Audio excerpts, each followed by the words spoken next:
Fala galera, bem-vindos para mais um curso aqui do Trilhante. Meu nome é Felipe Dávila e hoje a gente vai falar sobre Juizado Especial Federal. Já tem curso aqui no Trilhante sobre o Juizado Especial Civil, também o Juizado Especial Criminal.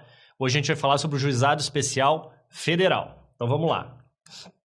Fazendo uma pequena introdução aqui do tema, pessoal. O Juizado Federal, o Juizado Especial Federal foi inserido na nossa legislação, nosso ordenamento, com o intuito de favorecer o acesso à justiça. Então, a ideia foi que a população jurisdicionada pudesse ter mais acesso à justiça, mais acesso ao poder judiciário para poder ter os seus direitos realizados. E aqui a doutrina fala em ondas do acesso à justiça, que o juizado especial entraria na terceira onda. Que ondas são essas? A primeira onda teria ocorrido ali na década de 50, quando propiciou-se ao jurisdicionado pobre, carente de recursos econômicos, o acesso à justiça gratuita, com a Lei da Assistência Judiciária Gratuita, em 1950. A segunda onda de acesso à justiça seria a realização de direitos coletivos em sentido lato, né, os difusos coletivos, individuais homogêneos, a tutela desses direitos coletivos, que teve como marco a Lei de Ação Civil Pública em 85. E a terceira onda seria uma simplificação dos procedimentos e também a utilização de métodos alternativos de solução de conflitos. E nesse cenário entra o juizado especial, e também entra a arbitragem, entra a conciliação, a mediação. Mas aqui no nosso caso em especial, o juizado especial, que veio com esse intuito de tornar o procedimento mais célere, mais simples, mais informal, para causas de menor complexidade, a fim de que o jurisdicionado possa ver realizado o seu direito de uma forma mais eficaz também. Então aqui entra na terceira onda do acesso à justiça. E a ideia foi atenuar a litigiosidade contida, né? Um dos intuitos da criação do juizado. Por que essa litigiosidade contida? Litigiosidade é um grande número de conflitos, né, de litígios, e contida. O que é contida? Significa que são litígios que não estavam sendo solucionados, eles não estavam chegando até o judiciário. Por quê? Porque o cidadão muitas vezes falava, eu tive esse direito violado, só que eu não vou correr atrás porque vai dar trabalho, vai ser custoso, vai demorar muito, a justiça é lenta. Então é isso que a doutrina chama de litigiosidade contida. E o juizado especial veio justamente no intuito de solucionar um pouco o problema dessa litigiosidade contida, a fim de que o cidadão que tem um direito violado, ele se sinta confortável, à vontade para acessar o poder judiciário e poder ver o seu direito realizado, o seu direito reparado, a sua indenização, enfim, o bem da vida que ele estiver buscando naquele momento. E o juizado tem um fundamento constitucional. Desde 1988, o Constituinte previu na nossa Constituição, no artigo 98, que o legislador deveria criar juizados especiais.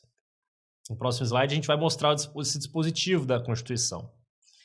E com base nesse dispositivo constitucional, que foram criadas as leis 9.099 de 95, a Lei 10.259 de 2001, é dessa lei que a gente vai tratar aqui nesse curso, porque essa lei é a lei que fala do Juizado Especial Federal, e a Lei 12.153 de 2009, que é a lei que fala dos juizados estaduais da Fazenda Pública. Então aqui nós vamos falar do Juizado Federal, a Fazenda Pública no âmbito federal, e tem também a Lei 12.153, que fala do Juizado da Fazenda Pública no âmbito estadual.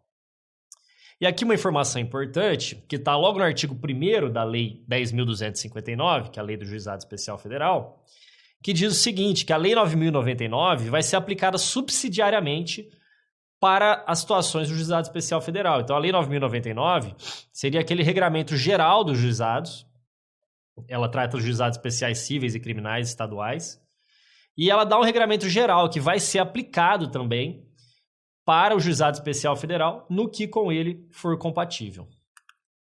Então, como eu disse ali, o artigo da Constituição diz o seguinte, artigo 98, a União, no Distrito Federal e nos territórios e os estados criarão juizados especiais providos por juízes togados ou togados e leigos, competentes para a conciliação, o julgamento e a execução de causas cíveis de menor complexidade, infrações de menor potencial ofensivo, infrações penais de menor potencial ofensivo, mediante os procedimentos oral e sumaríssimo, permitidos nas hipóteses previstas em lei, a transação e o julgamento de recursos por juízes de turmas por turmas de juízes de primeiro grau. Então, tudo isso, pessoal, foi uma previsão geral que o Constituinte deu e foi discriminado na legislação. E aqui a gente vai ver nesse curso como que isso ficou na Justiça Federal. E o parágrafo 1º fala exatamente da Justiça Federal. Ele diz o seguinte: a lei federal disporá sobre a criação de juizados especiais no âmbito da Justiça Federal, e foi o que a Lei 10.259 de 2001 fez.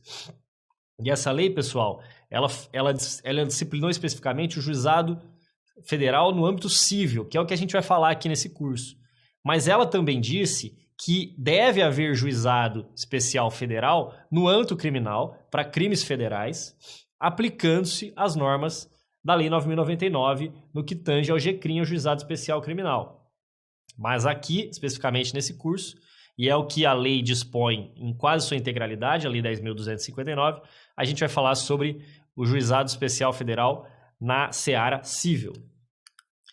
E para começar aqui o nosso tema, pessoal, encerrando essa nossa primeira aula, falar dos princípios que informam o Juizado Especial, que estão ali no artigo 2º da Lei 9.099. Eu disse já que a Lei 9.099 ela serve de regramento geral para os juizados e se aplica também ao Juizado Especial Federal. E essa lei traz ali 5 princípios no seu artigo 2º que informam todos os juizados especiais do nosso ordenamento. Quais são eles? A oralidade, então os procedimentos tendem a ser um privilégio à comunicação oral. Então o peticionamento pode ser oral, recursos, eventualmente. Agora, a simplicidade é outro princípio muito importante, que está muito ligado ao terceiro princípio, que é a informalidade.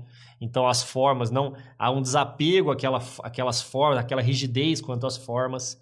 A economia processual, que é aquela ideia de atingir-se os maiores resultados com o menor custo possível, tanto financeiro quanto de tempo.